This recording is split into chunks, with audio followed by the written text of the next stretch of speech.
ప్రశాంతంగా నిద్రపోయేందుకు నీంద్ యాప్లోకి అడుగుపెట్టండి.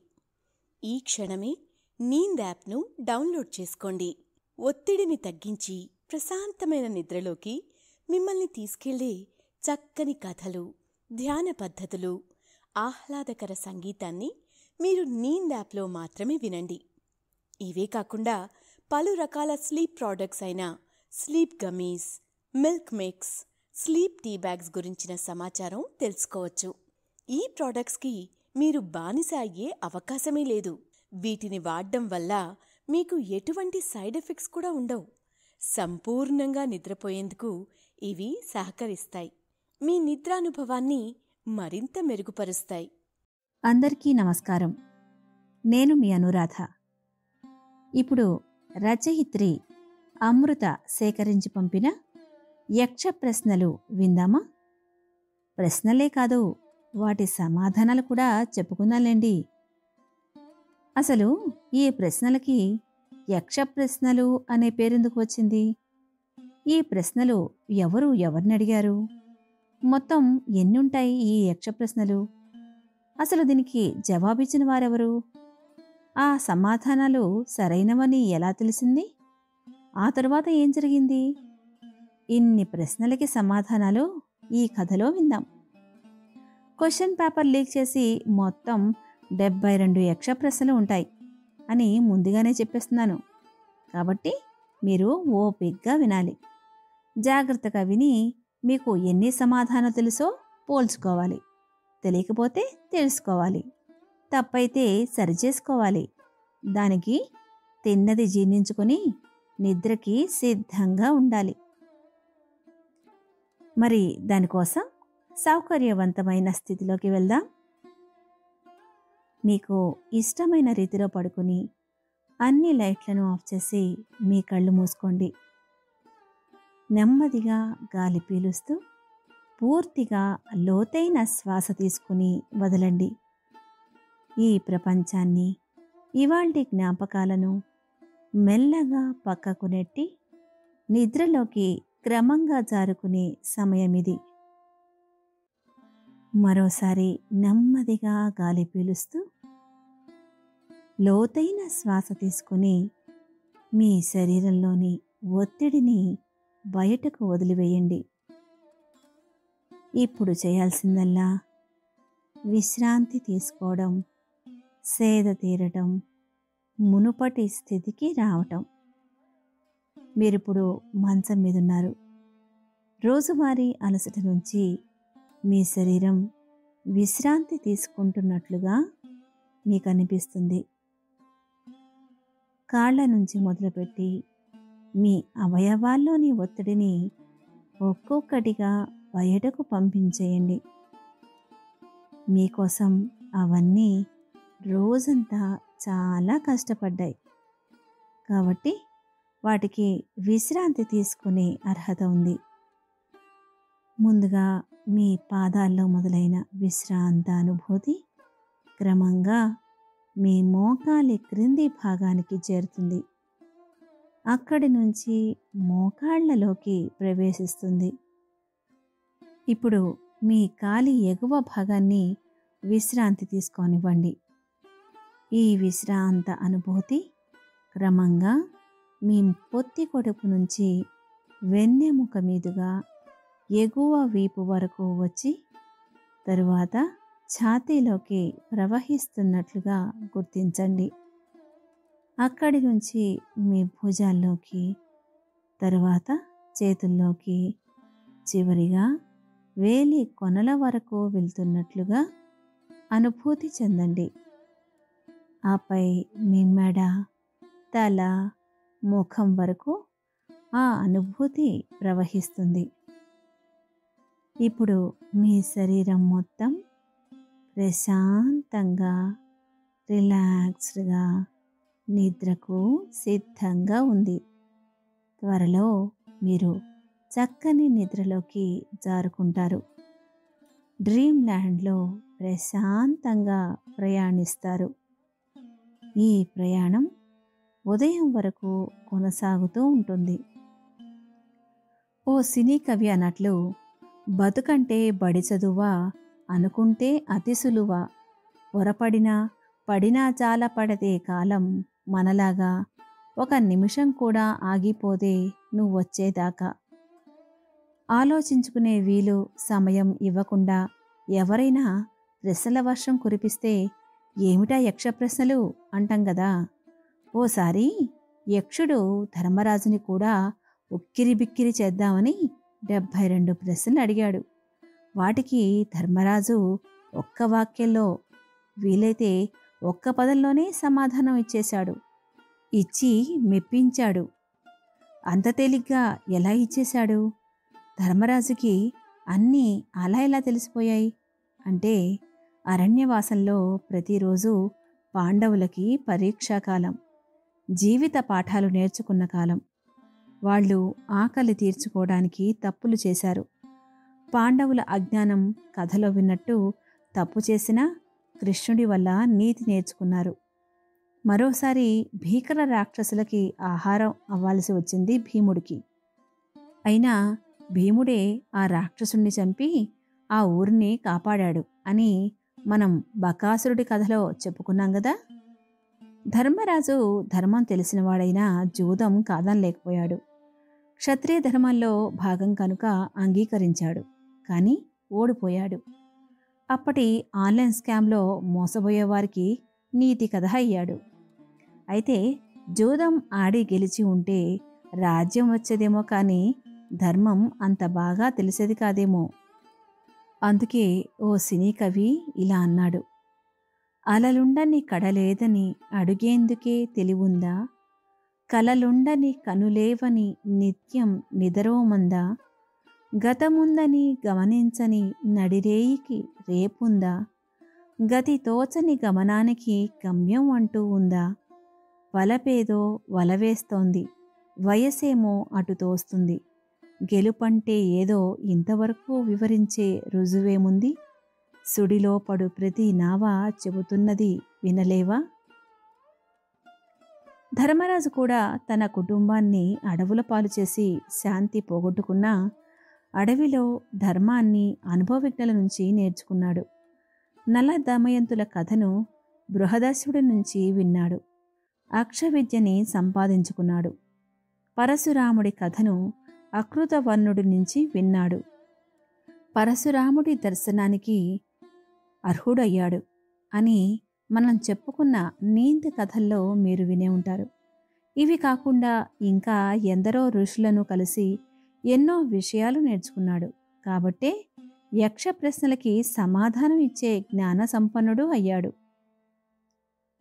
10 నెలలు తనలో నిన్ను మోసిన అమ్మైనా అప్పుడో ఎప్పుడో కననే కంటుందా, ప్రతి కుసుమం తనదే అనదే విరిసే కొమ్మైనా గుడికో జడకో సాగనంపక ఉంటుందా, బతుకంటే బడి చదువా అనుకుంటే అతి సులువా, పొరపడినా పడినా జాలిపడదే కాలం మనలాగా, ఒక నిమిషం కూడా ఆగిపోతే నువ్వొచ్చేదాకా. అసలు అలా సమాధానాలు ఇవ్వాల్సిన పరిస్థితి ఎలా వచ్చిందో తెలుసుకోవాలి అంటే మహాభారతంలోని అరణ్య పర్వంలో యక్ష ప్రశ్న ఘట్టం చెప్పుకోవాలి. ద్వైతవనంలో పాండవులు విడిది చేస్తున్నప్పుడు ఒక బ్రాహ్మణుడు తొత్తరపాటుతో వచ్చి, ఓ ధర్మానందన, నా అరణిని ఒక చెట్టు కొమ్మకు వ్రేలాడదీశాను. ఒక లేడీ వేగంగా అటు పెరుగెడుతున్నప్పుడు నా అరణి దాని కొమ్మలకు తగిలించుకుని పారిపోయింది. నా నిత్యానుష్ఠానానికి అరణి అవసరం కదా, నాకు నా అరణిని తెచ్చి సహాయం చేయమని అర్థించాడు.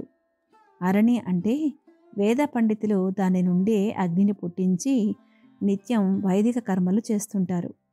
సరేనని మాటిచ్చిన ధర్మరాజు ముందు నకుల సహదేవులని పంపుతాడు.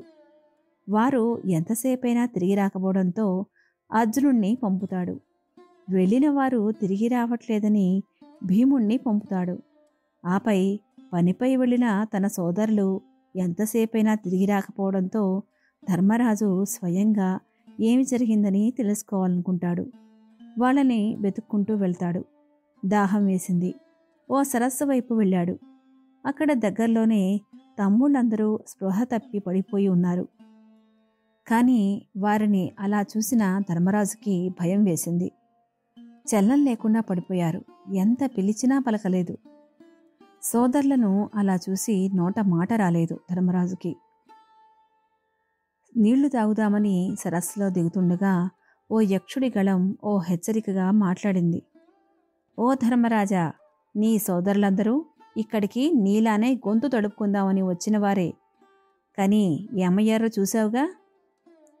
ఈ సరస్సులో నీళ్లు తాగాలంటే అర్హత సంపాదించుకోవాలి. నీ ఇష్టానికి అలా వచ్చి నీళ్లు అధికారంతో తాగరాదు అని వినిపించింది. క్షమించాలి, తమరు ఎవరు? నేను అర్హుడను అని మీరు అనుకోవాలంటే నేను ఏమి చేయాలో చెప్పండి అని అడిగాడు ధర్మరాజు. నేను యక్షుడను. నా ప్రశ్నలకు సమాధానం చెప్తే ఈ సరస్సులో నీరు తాగవచ్చు. లేదని పట్టించుకోని నీ తమ్ముళ్ళు నీరు తాగబోయి పడి ఉన్నారు అన్నాడు యక్షుడు. తమ్ముళ్ల అచేతనానికి కారణం తెలుసుకున్న ధర్మరాజు, మహాత్మా, మీరు ఎవరివో, నన్ను నా సోదరులను పరీక్షించడానికి వచ్చిన యతి అయి ఉంటారు. నాకున్న జ్ఞాన పరిధిలో జవాబులు చెప్తాను, అడగండి అన్నాడు. నీళ్లు తాగే తన ప్రయత్నాన్ని విరమించుకుని ప్రశ్నలకు సమాధానాలు ఇవ్వడానికి సంసిద్ధుడవుతాడు ధర్మరాజు. ఆ ప్రశ్నలే యక్ష ప్రశ్నలు. యక్షుడు అడిగిన ప్రశ్నలు తత్వజ్ఞానానికి, ఆత్మ జ్ఞానానికి చెందినవి. అవేమిటో విందామా? మొదటిది, తృణం కంటే దట్టమైనది ఏది అంటే చింత అన్నాడు. నిద్రలో కూడా కన్ను మూయనిది ఏది అంటే చేప అన్నాడు. రాజ్యమేలేవాడు దైవత్వం ఎలా పొందుతాడు అంటే అస్త్ర విద్యతో అన్నాడు. రాజ్యాధినేతకు సజ్జనత్వం ఎలా కలుగుతుంది అంటే యజ్ఞ యాగాదులతో అన్నాడు. జన్మించినా కూడా ప్రాణం లేనిది ఏది అంటే గుడ్డు అన్నాడు. రూపం ఉన్న హృదయం లేనిది ఏది అంటే రాయి అన్నాడు. మనిషికి దుర్జనత్వం ఎలా వస్తుంది అంటే శరణు అన్నా రక్షించకుండా వెళ్ళడం వల్ల అని సమాధానం చెప్పాడు. ఎల్లప్పుడూ వేగంతో ఉండేది ఏది అంటే నది అన్నాడు. మానవుడు దేని వలన బ్రాహ్మణిష్టతో శృతి తాత్పర్యం తెలిసినవాడవుతాడు అంటే వేదంతో అని సమాధానమిచ్చాడు. మనిషికి సాయపడేదేది అంటే ధైర్యం అన్నాడు. మనిషి దేని వలన బుద్ధిమంతుడవుతాడు అంటే పెద్దలను సేవించుట వలన అన్నాడు. మనిషి మానవత్వం ఎప్పుడు పొందుతాడు అంటే అధ్యయనము వలన అన్నాడు. మనిషికి సాధుత్వాలు ఎట్లా సంభవిస్తాయి అంటే తపస్సు వలన సాధుభావం, శిష్టాచార భ్రష్టత్వం వలన అసాధుభావం వస్తాయని చెప్పాడు. మనిషి మనస్సు ఎట్లా అవుతాడు అంటే మృత్యు భయం వలన. స్వేచ్ఛగా వదలాల్సిన మనస్సుని ఆలోచనలతో, భయాలతో భయపెడితే దాని వశం అయిపోతాం. అప్పుడు మనసు స్వాధీనంలో ఉంటాడు అన్నాడు. మనిషి జీవన స్మృతులు ఎవరు అంటే దేవతలకు, అతిథులకు, పితృదేవతలకు, సేవకులకు పెట్టకుండా తినేవారు అన్నాడు. భూమి కంటే భారమైనది ఏది అంటే జనని అన్నాడు. సూర్యుణ్ణి ఉదయింపచేయగల శక్తి ఎవరికి ఉంది అంటే బ్రహ్మానికి అన్నాడు. సూర్యుని చుట్టూ తిరిగేవారెవరు అంటే దేవతలు అన్నాడు. సూర్యుని అస్తమింపచేయునది ఏది అంటే ధర్మం అన్నాడు. సూర్యుడు దేని ఆధారంగా నిలుస్తున్నాడు అంటే ఎప్పటికీ స్థిరంగా ఉండే సత్యం ఆధారంగా అన్నాడు. మనిషి దేని వలన మహత్తును పొందుతారు అంటే తపస్సు అన్నాడు. ఆకాశం కంటే విశాలమైనది ఎవరు అంటే తండ్రి అన్నాడు. గాలి కంటే వేగవంతమైనది అంటే మనస్సు అన్నాడు. మనిషికి సజ్జనత్వం ఎలా సంతరించుకుంటుంది అంటే ఇతరులు తన పట్ల ఏ పని చేస్తే, ఏ మాటలు మాట్లాడితే తన మనసుకు బాధ కలుగుతుందో అవి తెలుసుకున్నవాడు ఇతరుల పట్ల కూడా ఆ మాటలు మాట్లాడకుండా, ఆ పనులు చేయకుండా ఉండగలిగితే సజ్జనత్వం వస్తుంది అన్నాడు. రైతుకి ఏది ముఖ్యం అంటే వాన అన్నాడు. బాటసారికి, రోగికి, గృహస్థులకు, చనిపోయిన వారికి బంధువులు ఎవరు? బాటసారికి సార్థం, రోగికి వైద్యుడు, గృహస్థులకు శీలవతి అనుకూలవతి అయిన భార్య, చనిపోయిన వారికి సుకర్మ, బంధువులు, బాటసారికి సార్థం అంటే కళ్యాణం, కొలుపు, తిరునాళ్ళు, తీరతము, పండుగ, పబ్బము, పర్వము, మహోత్సవము అనే అర్థాలు ఉన్నాయి. ధర్మానికి ఆధారమేది అంటే దయ, దాక్షిణ్యం అన్నాడు. కీర్తికి ఆశ్రయమేది అంటే దానం అన్నాడు. దేవలోకానికి దారి ఏది అంటే సత్యం అన్నాడు. సుఖానికి ఆధారం ఏది అంటే శీలం అన్నాడు. మనిషికి దైవిక బంధువులు ఎవరు అంటే భార్య లేదా భర్త అన్నాడు. మనిషికి ఆత్మ ఎవరు అంటే కుమారుడు అన్నాడు. మనిషికి జీవనాధారం ఏది అంటే మేఘం అన్నాడు. మనిషి దేనివల్ల సంతోషపడతాడు అంటే దానం అన్నాడు. లాభాల్లో గొప్పది ఏది అంటే ఆరోగ్యం అన్నాడు. సుఖాల్లో గొప్పది ఏది అంటే సంతోషం అన్నాడు. ధర్మాల్లో ఉత్తమమైనదేది అంటే అహింస అన్నాడు. దేనిని నిగ్రహిస్తే సంతోషం కలుగుతుంది అంటే మనసును అన్నాడు. ఆర్జవము అంటే ఏమిటి అంటే ఎప్పుడూ సమభావం కలిగి ఉండటం అన్నాడు. సోమరితనం అంటే ఏమిటి అంటే ధర్మకార్యాలు చేయకపోవడం అన్నాడు. దుఃఖం అంటే ఏమిటి అజ్ఞానం కలిగి ఉండటం అన్నాడు. ధైర్యం అంటే ఏమిటి ఇంద్రియ నిగ్రహం అన్నాడు. ఎవరితో సంధి చెడిపోదు అంటే మంచివారితో అన్నాడు. ఎల్లప్పుడూ తృప్తిగా ఉండేదేది యాగకర్మ అన్నాడు. లోకానికి దిక్కు ఎవరు అంటే సత్పురుషులు అన్నాడు. అన్నోదకాలు దేనియందు ఉద్భవిస్తాయి అంటే భూమి ఆకాశము అందు అన్నాడు. లోకాన్ని కప్పి ఉన్నది ఏది అంటే అజ్ఞానం అన్నాడు. శ్రాద్ధ విధికి సమయం ఏది అంటే బ్రాహ్మణులు వచ్చినప్పుడు అన్నాడు. మనిషి దేనిని విడిస్తే జనాధరణనీయుడు, శోకరహితుడు, ధనవంతుడు, సుఖవంతుడు అవుతాడు అంటే గర్వం, క్రోధం, లోభం, తృష్ణ వదలాలి అన్నాడు. తపస్సు అంటే ఏమిటి అంటే వృత్తిని మరియు కులధర్మాన్ని ఆచరించడం అన్నాడు. క్షమ అంటే ఏమిటి అంటే ద్వంద్వాలు సహించడం అన్నాడు. ఆలోచించి పనిచేసేవాడు ఏమవుతాడు అంటే అందరి ప్రశంసలు పొంది గొప్పవాడు అవుతాడు అన్నాడు. ఎక్కువ మంది మిత్రులు ఉన్నవాడు ఏమవుతాడు అంటే సుఖపడతాడు అన్నాడు. ఎవడు సంతోషంగా ఉంటాడు అంటే అప్పులేనివాడు, తనకున్న దానిలో తిని తృప్తి చెందేవాడు సంతోషపడతాడు అన్నాడు. సిగ్గు అంటే ఏమిటి అంటే చేయరాని పనులంటే జడవడం అన్నాడు. సర్వధని అని ఎవరిని అంటారు అంటే ప్రియ అప్రియాల సుఖ దుఃఖాలను సమానంగా ఎంచుకునేవాడు అన్నాడు. జ్ఞానం అంటే ఏమిటి అంటే మంచి చెడులను గుర్తించగలగడం అన్నాడు. దయ అంటే ఏమిటి అంటే ప్రాణులన్నిటి సుఖమును కోరడం అన్నాడు. స్నానం అంటే ఏమిటి అంటే మనసును మాలిన్యం లేకుండా చేసుకోవడం అన్నాడు. దానం అంటే ఏమిటి అంటే సమస్త ప్రాణుల్ని రక్షించడం అన్నాడు. పండితుడు అంటే ఎవరు అంటే ధర్మం తెలిసినవాడు అన్నాడు. మరి మూర్ఖుడు ఎవరు అంటే ధర్మం తెలియక అడ్డంగా వాదించేవాడు అన్నాడు. కాయం అంటే ఏమిటి అంటే సంసారానికి కారణమయ్యేది అన్నాడు. అహంకారం అంటే ఏమిటి అంటే అజ్ఞానం అన్నాడు. డంభం అంటే ఏమిటి అంటే తన గొప్ప తానే చెప్పుకోవడం అన్నాడు. ధర్మం, అర్థం, కామం ఎక్కడ కలుగుతాయి అంటే తన భార్యలో, తన భర్తలో అన్నాడు.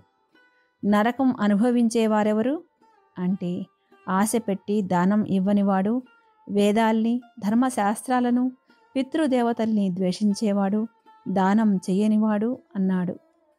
బ్రాహ్మణత్వం ఇచ్చేది ఏది అంటే ప్రవర్తన అన్నాడు. మంచిగా మాట్లాడేవాడికి ఏమి దొరుకుతుంది అంటే మైత్రి అన్నాడు.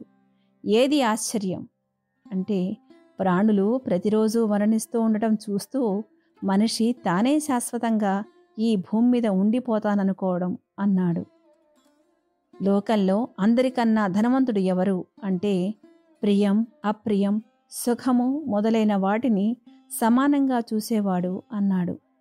స్థితప్రజ్ఞుడు అని ఎవరిని అంటారు?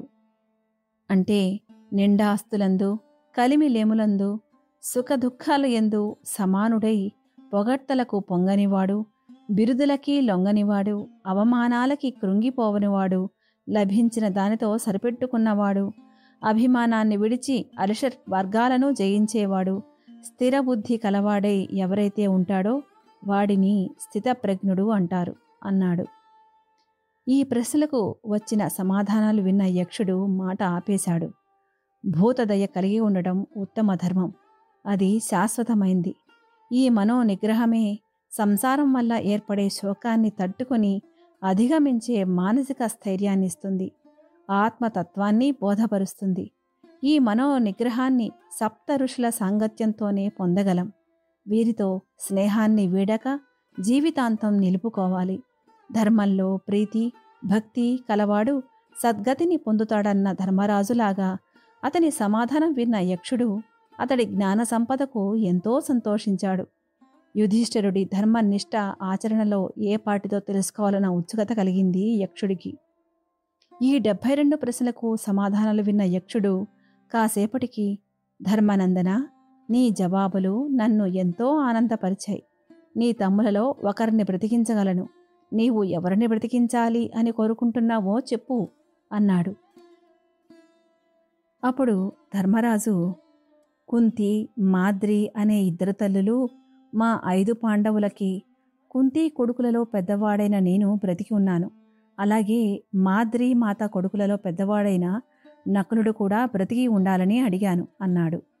అప్పుడు యక్షుడు, ధర్మరాజా, అర్ధకామముల కంటేను కూడా దయాధర్మలకే ప్రాముఖ్యత ఇచ్చావు. కనుక నీ తమ్ములు 4 బ్రతికిస్తాను అని యక్షుని రూపంలో ఉన్న యక్షుడు యమధర్మరాజుగా మారాడు. మాట ఇచ్చినట్లే అందరినీ మామూలు స్థితికి తెచ్చాడు. ధర్మరాజు యమధర్మరాజు అంశతో కుంతీదేవి కడుపున పుట్టినవాడు. పాండవులను పరీక్షించడానికి యముడే ఆ రూపంలో వచ్చి ప్రశ్నలను అడిగాడు. ఆ ప్రశ్నలనే యక్ష ప్రశ్నలు అంటారు. రాజుకు తెలియాల్సిన ధర్మాన్ని దీక్షతో తపస్సులాగా ఆచరించాలి. మనస వాచ కర్మణ పాటించాలి. చేతనతోనూ అచేతనలోనూ ధర్మబద్ధులై ఉండాలి. ధర్మరాజు బ్రహ్మవేత్త, పండితుడు, జ్ఞాని, సత్యవంతుడు, స్థితప్రజ్ఞుడు అయ్యాడు అనడానికి ఈ ప్రశ్నలకి ఇచ్చిన సమాధానాలే జవాబులు. ఆత్మవిద్యలో మనిషికి సహాయపడగలవి మనసు, ప్రాణం, ఇంద్రియ నిగ్రహం. వీటి సముపార్జనకు జ్ఞాన సంపన్నులైన గురువులను ఆశ్రయించాలి. భూమి కంటే గొప్పది తల్లి, ఆకాశం కంటే ఎత్తైన వ్యక్తి తండ్రి. వీరికి సేవ చేస్తూ జీవితాన్ని సార్థకం చేసుకోవాలి. మనిషికి దానమే ఎంతో కీర్తినిస్తుంది. సత్యమే స్వర్గం. సత్యపథం ఆనందాన్ని ఇస్తుంది. ఆ ఆనంద స్థితే స్వర్గం. ధర్మరాజు చెప్పిన కొన్ని సమాధానాల సారాంశమిది. ఇవ్వండి 72 ప్రశ్నలు అన్నట్టు గమనించారా? 7+2 కూడా 9 కదూ. టెస్లా 369 కథలో 9కి ఉన్న విపులలాగా ఈ 72 ప్రశ్నలు ధర్మరాజుకే కాదు, మనకి కూడా ఎంతో ఉపయోగపడతాయి. ఇంతకీ ఆ ముని ఆరని విషయం ఏమిటంటారా? ధర్మరాజు తండ్రి అయిన యముడికి నమస్కరించి బ్రాహ్మణుడు పోగొట్టుకున్న ఆరని విషయం వివరించాడు. యముడు, ఆ లేడి రూపం, బ్రాహ్మణుడు రూపం నేను సృష్టించినవే. నీ మానసిక ప్రవృత్తి తెలుసుకుందామనే ఇలా చేశాను. మీ అరణ్యవాసం ముగియబోతోంది. మీరు అజ్ఞాతవాసం పూర్తి చేయాలి. మీరు ఏ రూపాన్ని కోరితే ఆ రూపం వచ్చే వరమిస్తున్నాను అని ఆశీర్వదించి మాయమయ్యాడు. ఈ కథలో తల్లిదండ్రులను, గురువులను, పెద్దలను సేవించాలని, సన్మార్గంలో నడవడం ముఖ్యమని చెప్పే మంచి విషయాలు తెలుస్తున్నాయి. ఈనాటి పరిస్థితులకి ఇవి చాలా అవసరం. కనీసం కొంతవరకైనా ధర్మంగా జీవిస్తూ పరమాత్మ తత్వాన్ని తెలుసుకున్నాం. మరి ఈ సినీ కవి పాట ఏంటి అనుకుంటున్నారా? నీ ప్రశ్నలు నీవే ఎవ్వరో బదులివ్వరుగా, నీ చిక్కులు నీవే ఎవ్వరూ విడిపించరుగా, ఏగాలో నిన్ను తరుముతుంటే అల్లరిగా, ఆగాలో లేదో తెలియదంటే చెల్లదుగా. అన్న సీతారామశాస్త్రి గారి పాట. ఇందులో కవి చెప్పింది నిజమైనా ధర్మరాజు ఇచ్చిన సమాధానాలు మనకి కూడా వచ్చే ఎన్నో ప్రశ్నలకు సమాధానాలు కాదంటారా? అందుకే పురాణాల్లో కథలు వింటే మనకి కావాల్సిన సమాధానాలు కూడా దొరుకుతాయి. యక్షుడి ప్రశ్నలకు ధర్మరాజు ఇచ్చిన సమాధానాలు అతని ధర్మతత్వ గూఢతను, గాఢతను, అందుకున్న లోతులను తెలియచేస్తాయి. ధర్మతత్వ శోధనలో అతడి జిజ్ఞాస ఆచరణలో ఎంతవరకు నిలబడగలదో పరీక్షించేందుకే తన ఎంపిక నిర్ణయాన్ని విశదపరచమని ధర్మరాజును అడిగాడు. నిజానికి అతడి ధర్మాచరణ నిష్టను లోకవిదితం చేయడమే యముడి సంకల్పం. తనకు సత్యం కన్నా సమత గొప్పదని, తన ధర్మశీలతను నిశితంగా గమనించే లోకానికి తాను జవాబుదారుణ్ణని ధర్మరాజు అంటాడు. ధర్మాచరణ విశిష్టత చూపడానికి యక్ష ప్రశ్నలు, వాటికి ధర్మరాజు చెప్పిన సమాధానాలు అద్భుత ప్రమాణంగా ఉంటాయి, కలకాలమూ నిలుస్తాయి. ఈ కథ మీకు ఎప్పుడో అప్పుడు ఉపయోగపడుతుందని నమ్ముతూ మరో కథతో మళ్ళీ కలుద్దాం. శుభరాత్రి.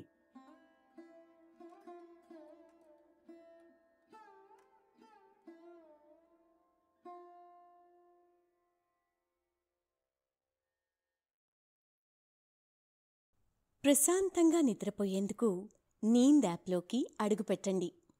ఈ క్షణమే నీంద్ యాప్ను డౌన్లోడ్ చేసుకోండి. ఒత్తిడిని తగ్గించి ప్రశాంతమైన నిద్రలోకి మిమ్మల్ని తీసుకెళ్లే చక్కని కథలు, ధ్యాన పద్ధతులు, ఆహ్లాదకర సంగీతాన్ని మీరు నీంద్ యాప్లో మాత్రమే వినండి. ఇవే కాకుండా పలు రకాల స్లీప్ ప్రోడక్ట్స్ అయిన sleep gummies, milk mix, sleep tea bags గురించిన సమాచారం తెలుసుకోవచ్చు. ఈ ప్రోడక్ట్స్కి మీరు బానిస అయ్యే అవకాశమే లేదు. వీటిని వాడడం వల్ల మీకు ఎటువంటి సైడ్ ఎఫెక్ట్స్ కూడా ఉండవు. సంపూర్ణంగా నిద్రపోయేందుకు ఇవి సహకరిస్తాయి. మీ నిద్రానుభవాన్ని మరింత మెరుగుపరుస్తాయి.